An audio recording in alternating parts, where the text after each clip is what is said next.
Hello friends, now we are started the last session 9 chapter number 15 excretion and osmoregulation। आज का जो last session है chapter number 15 का excretion and osmoregulation का। Now we are discussing the topic types of kidney stones, kidney transplantation and role of other organ in excretion. तो different excretory organ देखेंगे। Now first topic is a kidney stone. So kidney stone also called as a uterolithiasis। Kidney stone को क्या दूसरा बोलते हैं? uterolithiasis। The now renal calculi stone, kidney stone means renal calculi is formed in a uterus, urinary bladder or in a kidney because of dissolved mineral salt. Because of dissolved mineral salt or bacterial infection, the kidney stones are formed in a urinary system, and on the basis of this mineral salt, the kidney stones are mainly 5 types। तो kidney stone कहाँ form होते हैं? Urinary system में। Urinary system में kidney आता है, ureters आता है, यूरिनरी ब्लैडर आता है। तो ये जो किडनी स्टोन्स हैं वो डिसॉल्व मिनरल्स की वजह से होते हैं। हम लोग जो खाने में मिनरल्स लेते हैं, because of this minerals the kidney stones are form. Sometime they are also form because of infection form होने की वजह से भी होता है। Sometime some hereditary disease। So kidney stones on the basis of their inorganic salt जो है kidney stone, on the basis of this kidney stones are 5 types। kidney stone कितने टाइप के हैं? 5 types के। The first one is a calcium oxalate stone। So I will show the types of kidney stone। पहला है cystine stone, calcium stone, uric acid stone and stroite stone। तो आपको ये जो स्टोन्स दिख रहे हैं ये किडनी में फॉर्म हुए हैं। ओके, सिस्टीन है, कैल्शियम स्टोन है, यूरिक एसिड स्टोन है और स्ट्रोइड स्टोन है। तो फर्स्ट हम लोग देखते हैं calcium oxalate stone. So what is calcium oxalate stone? It is the most common type of kidney stone. Calcium oxalate कैसा है? मोस्ट कॉमन टाइप है। Okay, if the urine contain very low concentration of citrate and high concentration of calcium and either oxalate or uric acid, because of this reason the calcium oxalate stones are formed। calcium oxalate stone क्यों form होता है? now urine में citrate level, citrate जो है citric acid उसकी level कम हो citrate की, और high level of calcium, urine में कैल्शियम की लेवल हाई है, सिट्रेट की मात्रा कम है। ओके, या ऑक्जेलेट या यूरिक एसिड की परसेंटेज ज़्यादा है। So it form calcium oxalate stone. Now calcium oxalate stone form because of food consumption and food contain mainly oxides. Foods में ज़्यादा ऑक्साइड्स रहेंगे जो प्लांट और नेचुरली प्लांट और एनिमल में पाए जाते हैं, तो वो ज़्यादा कंज्यूम किया, so it forms calcium oxalate stone. तो आप लोग बहुत सारे वेजिटेबल्स खाते हो, तो स्पिनच विनच जो है उसमें ज़्यादा से ज़्यादा कैल्शियम रहता है। आप लोग नॉन वेज खा रहे हो तो नॉन वेज में बहुत सारा हड्डी बिड्डी का सूप पीते हो, तो ये because of this reason the calcium oxalate stone can be forms. Tomato है, कुकुम्बर है, इसके वजह से कैल्शियम सॉल्ट्स ज़्यादा है and it forms calcium oxalate stone. So now it include beets ज़्यादा खाने से, black tea, chocolates, nuts, potato and spinach. All these are the vegetables and some food which contain more oxalate, and because of this oxalate, calcium oxalate stones are formed in the urinary system।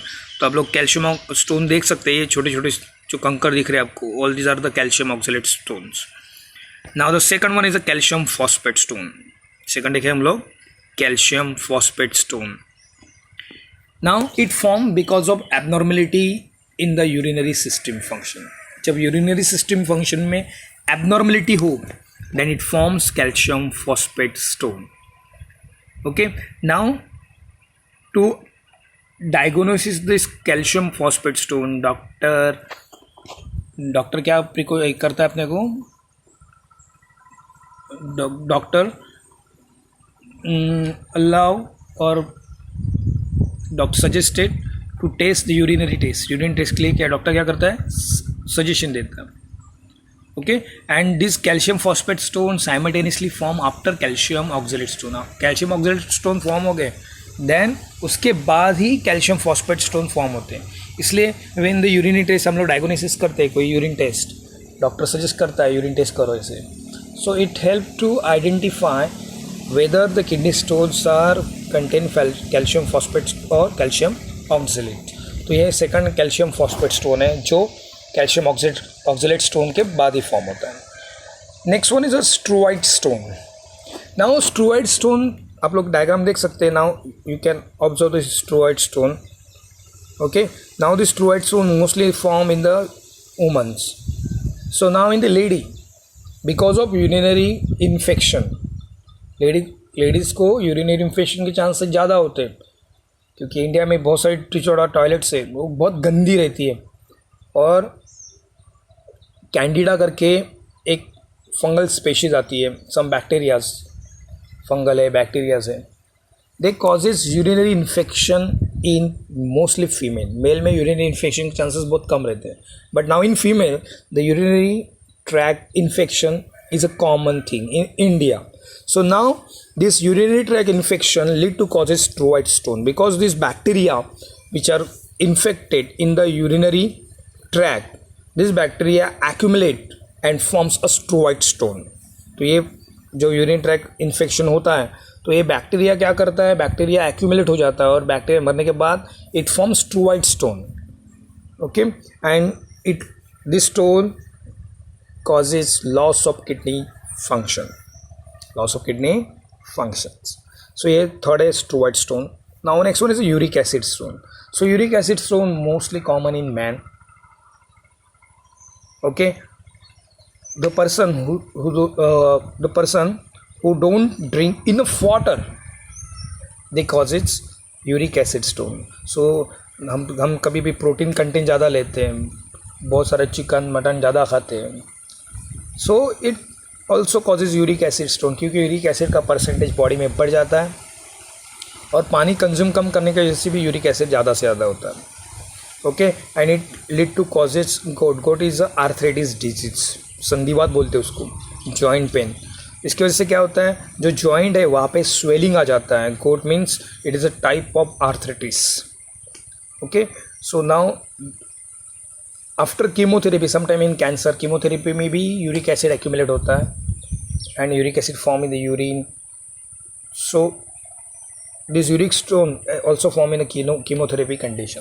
तो ये chemotherapy में भी होता है, पानी कम पीने की वजह से भी होता है, और when the person consuming more protein content in their food, in their diet, it causes uric acid stone.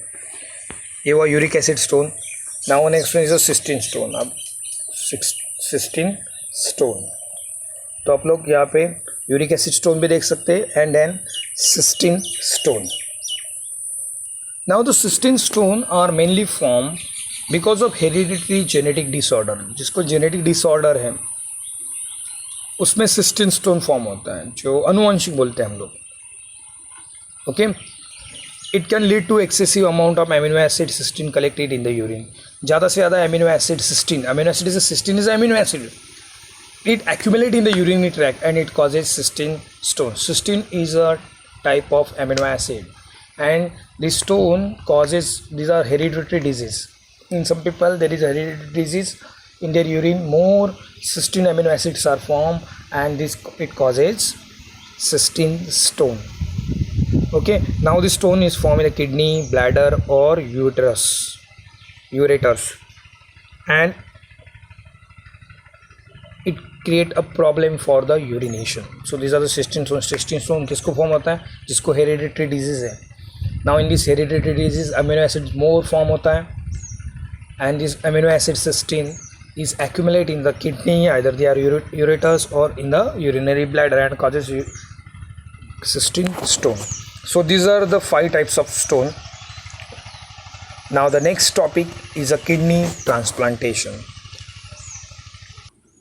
So now next topic is a kidney transplantation. Kidney transplantation is also called as a renal transplantation.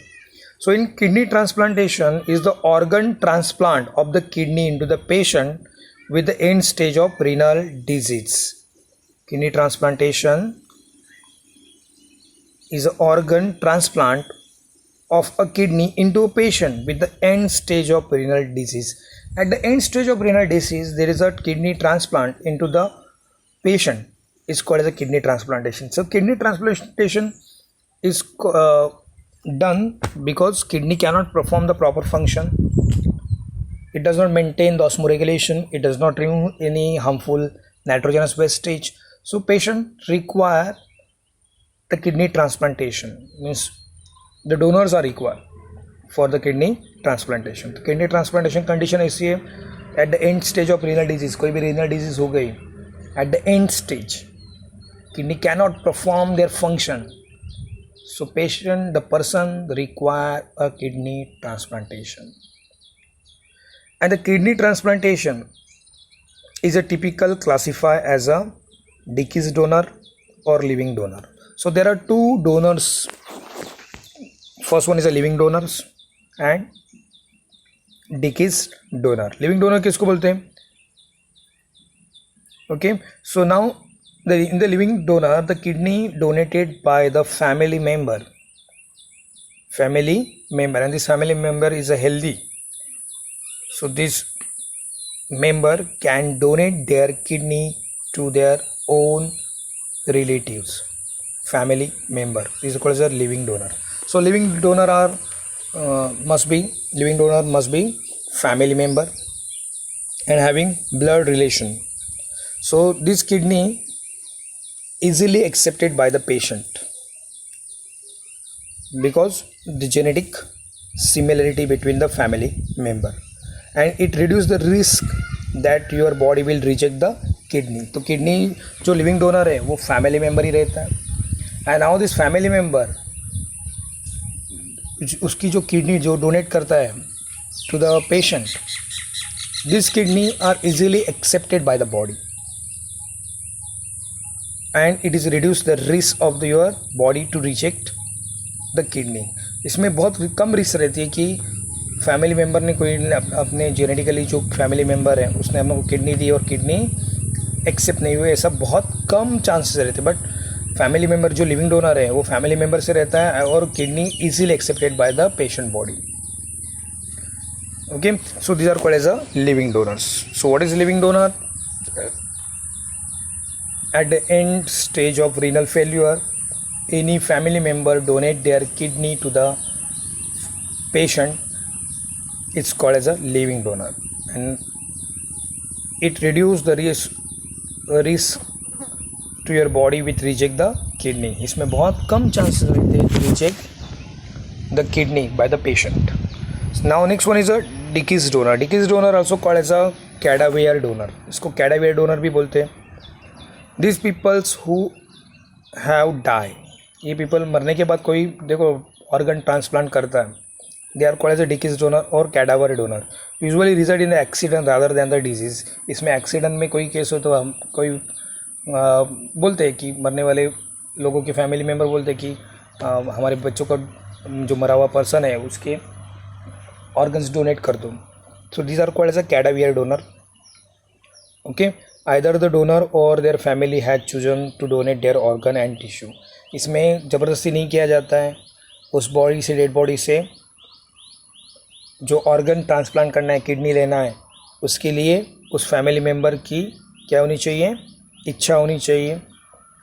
Okay, donate करना चाहिए organ और tissue.